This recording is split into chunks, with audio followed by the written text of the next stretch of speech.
Dentro do nosso programa de entrevistas da Implant News, 10 anos comemorativo, eu tenho o prazer de receber o professor Júlio César Joly, que é mestre e doutor em periodontia pela Faculdade da Unicamp e também coordenador dos cursos Implant Perio. E nós vamos falar um pouco sobre periodontia e implantes. É um prazer recebê-lo aqui, Joly. Prazer é todo meu.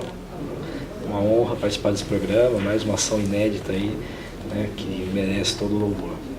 Muito bom. Separamos algumas perguntas aqui para você. A gente sabe do teu conhecimento, da tua destreza com relação ao tratamento dos tecidos moles. E eu queria saber, para a gente começar, nesses últimos 10 anos, traçando um paralelo na tua memória, tudo que você vem praticando, executando nos últimos 10 anos, o que mudou mais rápido na implantodontia? O seu modo de trabalhar, basicamente, ou foi a implantodontia em conjunto?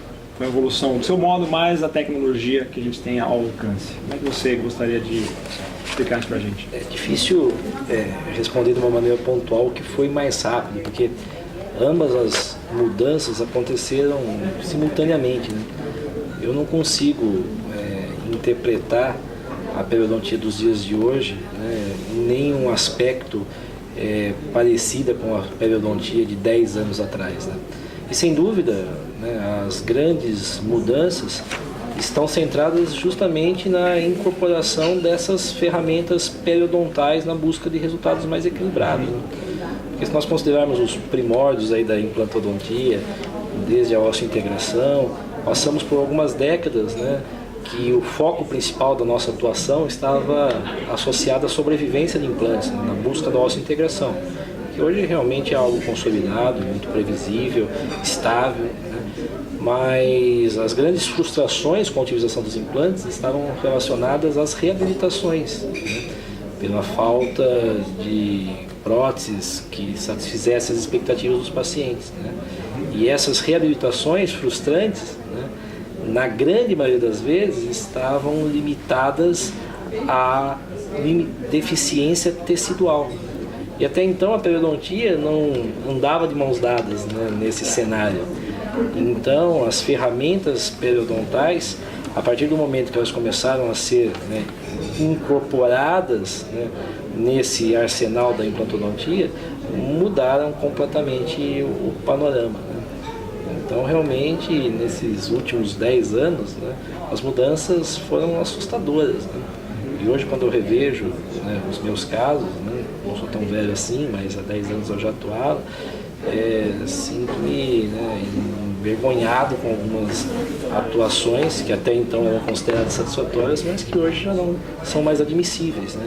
Então hoje está fácil a gente exercer uma boa implantodontia, considerando, né, o número de ferramentas, né, e conceitos, né, que existem à nossa disposição. Eu sou mais ou menos da mesma época que você. Eu já vi o ano que você se graduou, a gente compartilha da mesma época de formação. Eu considero você um dos precursores nessa divisão do que a gente chama de estética vermelha, né? White and pink, né? Que é um termo muito legal que os americanos utilizam. E eu gostaria que você pudesse pontuar agora dessa vez o que foi que te alertou de repente a falar, eu vou começar por esse caminho. Eu acho que a periodontia ela pode sim dar as mãos para a implantodontia.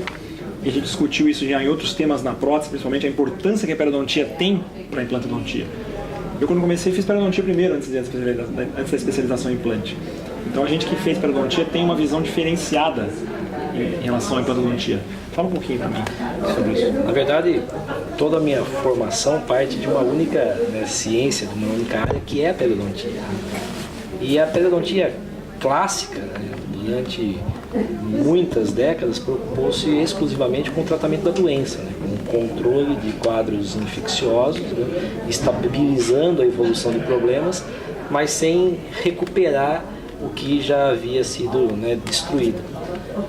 A partir do momento que a periodontia começou a discutir, né, o arsenal regenerativo, o arsenal plástico, pensando não só na sobrevivência de dentes, mas também na reconstrução de estruturas perdidas, isso permitiu um salto muito, né, grande da especialidade como um todo, né? E eu digo que os implantes surgiram na minha vida como um acidente de percurso, né, para tratamento dos meus pacientes periodontais que começavam a perder dentes, né? Parando desse ponto aí, seu paciente periodontal perdeu dentes, né? A gente sabe que existem duas situações para o implante imediato. Você vai fazer a extração desse dente ou para uma lesão endopério, muitas vezes, ou para uma fratura. O paciente apresenta uma lesão apical.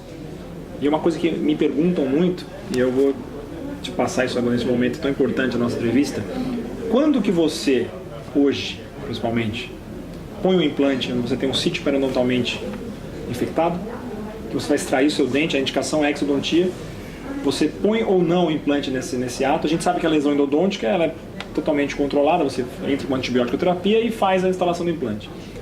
Mas na periodontite, no caso da periodontite, de um dente comprometido periodontalmente com indicação da extração, a coisa não funciona exatamente dessa forma. Me fala um pouquinho sobre isso. Eu acho que a gente tem que avaliar uma série de fatores, né?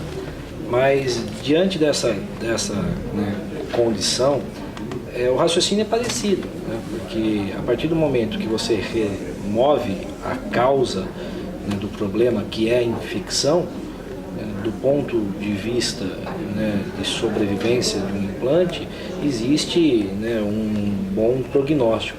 O fato que devemos destacar é que, na verdade, estão sendo instalados implantes, né, em pacientes com sítios adjacentes doentes, né, com doença periodontal ativa. E isso representa talvez um dos próximos problemas da nossa implantodontia, né?